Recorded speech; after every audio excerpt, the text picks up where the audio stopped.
I read chapters 5 and 6 of the Legal Environment of Business. In chapter 5, it deals with the constitutional principles.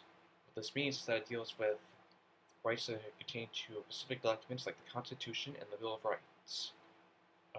From reading over chapter 5, I realized there was a huge importance about clauses, like a clause known as the Supreme Clause, which says that the U.S. Constitution and all laws and treaty of the United States constitute the supreme law of the land. This means that basically this clause has more authority than any sort of clause that is out there.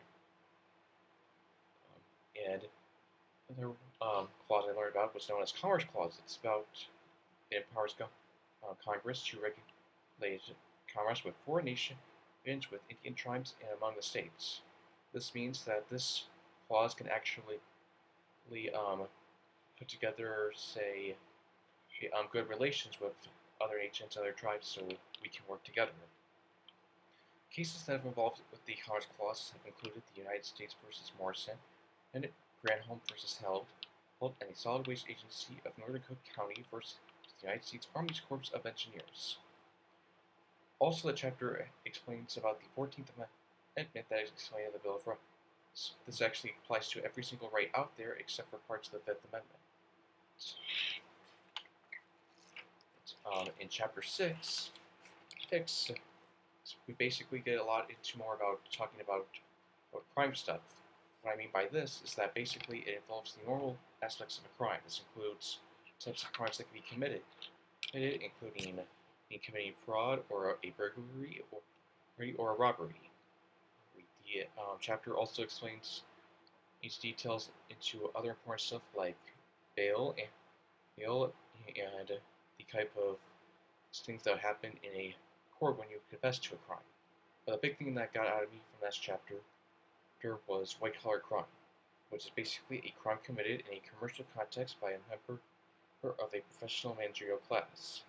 This term is actually familiar to me because I actually took a course last semester known as Legal Elements of Fraud, where most of the class actually end up dealing with the concept of white-collar crime.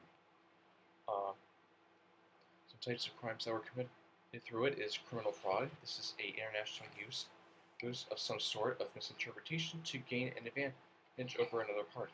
Basically, it's kind of like stealing information to learn about a lead on who exactly you're competing with. Another huge type is embezzlement, which is the wrongful conversion of the property of another by one who is lawfully in possession of that property. This kind of means that basically you steal something that really does not belong to you from someone else through other means of transport. The chapter also explains the series known as viruses and worms. A virus is a computer program that can either destroy, damage, or replace computer data, which means it can basically anything you have on a computer, if you get infected, would be gone. And a worm is a program that travels from one computer to another, but it doesn't attach itself to an operating system of a computer. Basically, this means it can transmit like a disease, but it can't really affect somebody. Basically, from reading about the two chapters, it really made me realize how much exactly crime can actually happen as well as in fact the business world.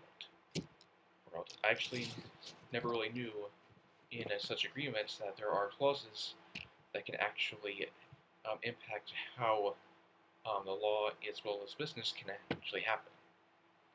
And I know I've actually studied over the Constitution and the Bill of Rights over my time in school, especially in government classes, but it also gave me a wide eye as to why exactly these would matter.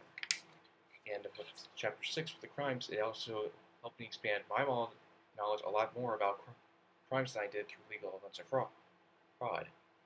And basically, it taught me exactly how much this could affect the business world as much as it would affect the real world.